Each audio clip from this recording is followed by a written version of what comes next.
اعوذ باللہ من الشیطان اللعین الرجیم بسم اللہ الرحمن الرحیم سبحان الذی اسری بعبدہ لیلا من المسجد الحرام الی المسجد الاقصی الذی بارکنا حولہ لنریہ من آیاتنا۔ آج ہم 27 رجب کے متعلق چند گزارشات اور عرضات پیش کریں گے۔ 27 رجب المرجب بعثت پیغمبر ہے، بعثت رسول خدا حضرت محمد مصطفیٰ صلی اللہ علیہ وآلہ وسلم، اور شب معراج ہے، یعنی پاک پیغمبر کو 27 رجب کو معراج ہوئی۔ پاک پیغمبر بعثت پیغمبر کے حوالے سے اس شب کو منایا جاتا ہے، اور اسے شب برات بھی کہتے ہیں۔ شب برات کا مطلب ہے گناہوں سے دوری۔ انسان اس شب میں اللہ سے ایک وعدہ کرتا ہے کہ پروردگار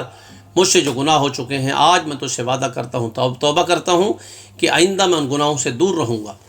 یہ بہت بڑی بابرکت شب ہے۔ اس شب کو عملیات کے اعتبار سے ضرور اس سے فائدہ اٹھایا جائے۔ اس شب کو اگر انسان کوئی درک کر لیتا ہے، پا لیتا ہے، تو انتہائی خوش نصیب ہے۔ اس شب کی جو عبادت ہے وہ 60 سال کی عبادت سے افضل ہے، یعنی اس کا ثواب 60 سال کی عبادت سے افضل ہو جاتا ہے۔ اور چونکہ پاک پیغمبر معراج پہ گئے ہیں، معراج کے لفظوں کو اگر 2 لفظوں میں بیان کیا جائے، میم اور عین کے راج کو معراج کہا جاتا ہے، محمد اور علی کے راج کو معراج کہا جاتا ہے۔ بہرحال پروردگار عالم نے رسول خدا کو بلایا، اور چونکہ ہم فضائل نہیں بیان کر رہے، ہم خالی عملیات کو بیان کر رہے ہیں، تو اس کے بارے میں علماء فرماتے ہیں کہ نماز شب کے بعد انسان سو جائے، نماز عشاء کے بعد سو جائے، اور سونے کے بعد 12 بجے کے بعد اٹھے بیدار ہو، 12 رکعت نماز ادا کرے، 2 کر کے۔ اس کا طریقہ یہ ہے کہ سورہ الحمد کے بعد ہر رکعت میں سورہ والناس کو پڑھیں۔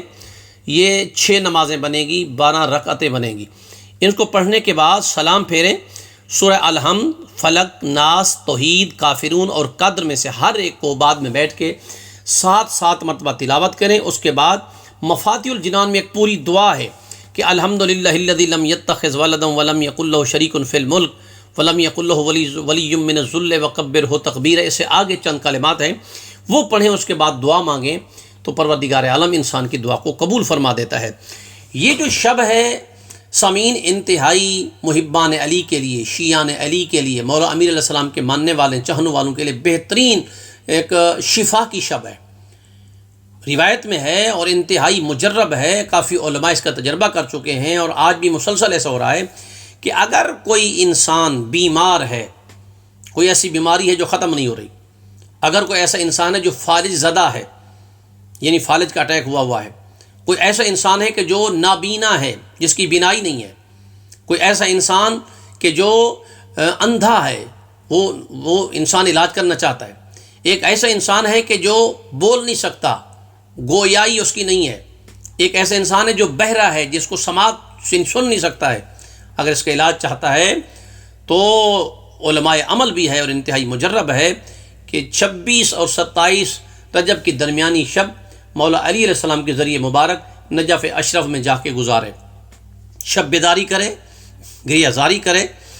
اور مسلسل لاسٹ ایئر تک بھی دیکھا گیا ہے کہ جتنے لوگ مولا کے ذریعے کے اندر بیٹھ کے راز و نیاز سے مانگتے ہیں، بیمار آتا ہے تو شفا مل جاتی ہے، اور اگر انسان نابینا آتا ہے تو بینائی مل جاتی ہے، اگر گنگا آتا ہے تو گویائی مل جاتی ہے، اگر بہرا آتا ہے تو سماعت مل جاتی ہے، لولا لنگڑا آتا ہے، اپاہج جاتا ہے تو وہ چلنے لگ جاتا ہے۔ تو اس شب کو مولا علی علیہ السلام کے ذریعے پہ گزاریں تو یہ بہترین ثواب ہے۔